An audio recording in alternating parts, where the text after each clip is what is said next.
फरीदिया मां तुंहिंजे करे मस्करनि जे ॻोठ में लही करे घुमंदो आहियां त माण्हू परे खां ॾिसी मूंखे सम्झी वञनि त मां टॉप जो हू आहियां। बाबा हू छा?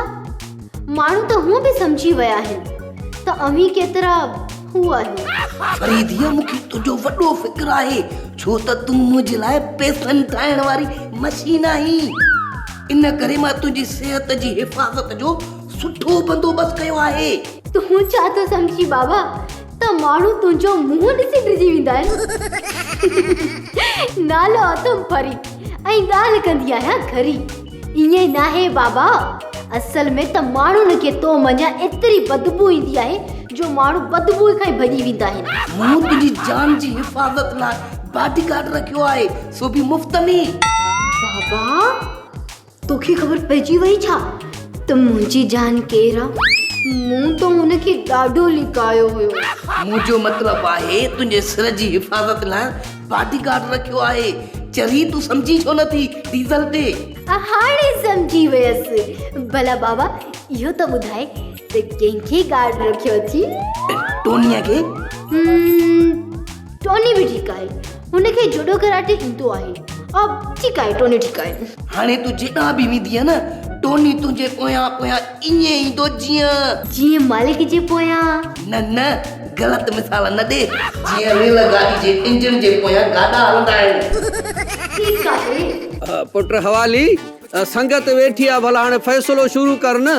तरसो बाबा तरसो, अञा दिमाग़ जाए कोन्हे।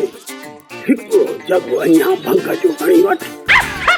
ओ दिमाग़ ईअं कमु कंदो ये भाई इंटरनेट। थोड़ा पक्का घर की सारा अड़जी विया आहिनि जवान सारा।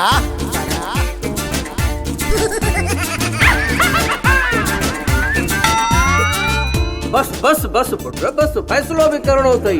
ए होश में ई न आहे, ही कहिड़ो फ़ैसिलो कंदो? छो बाबा छो? होश में न आहियां त बाक़ी छा में आहियां? मां को इमरजेंसी में आहियां या अस्पताल में आहियां? असल हाणे ई तो होश में आयो आहियां बाबा। हा बाबा, तूं होश में आहीं ऐं पंहिंजे घर में आहीं। हाणे फ़ैसिलो शुरू कर।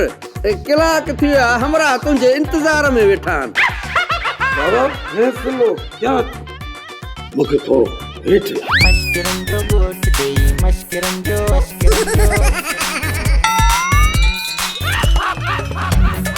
आस्ते हेठि लाइयां। ये स्पीड में हेठि लाइबो आहे छा? इहे त स्पीड में दुनाड़ी भॼी पवंदो आहे। मुंहिंजा हिते स्मार्ट पार्ट बि नथा मिलनि। मां बस कई यार हवाली, हे मां बाहूं तो ॿुधाए तूं रुगो असांजी जान छॾ। असां ॿाहिरि वञी एरे गेरे नथू खेरे खां फ़ैसिलो कराईंदासीं। तूं रुगो बस असां मां हथ पट। न बाबा फ़ैसिलो थींदो, अहिड़ो फ़ैसिलो थींदो जो वारनि मां मखण पियो निकिरंदो। अरे ॻाल्हाई त सिधो, वारनि मां मखण नाहे निकिरंदो, मखण मां वार निकिरंदो आहे। रख शर्त।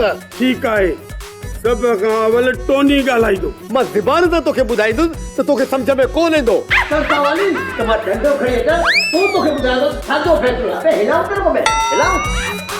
सोप सीरियल मश्करनि जो ॻोठ सीज़न 2 जा तमामु एपिसोड्स ॾिसो हाणे HD क्वालिटीअ में। विज़िट करियो असांजो YouTube channel Sindh TV HD drama.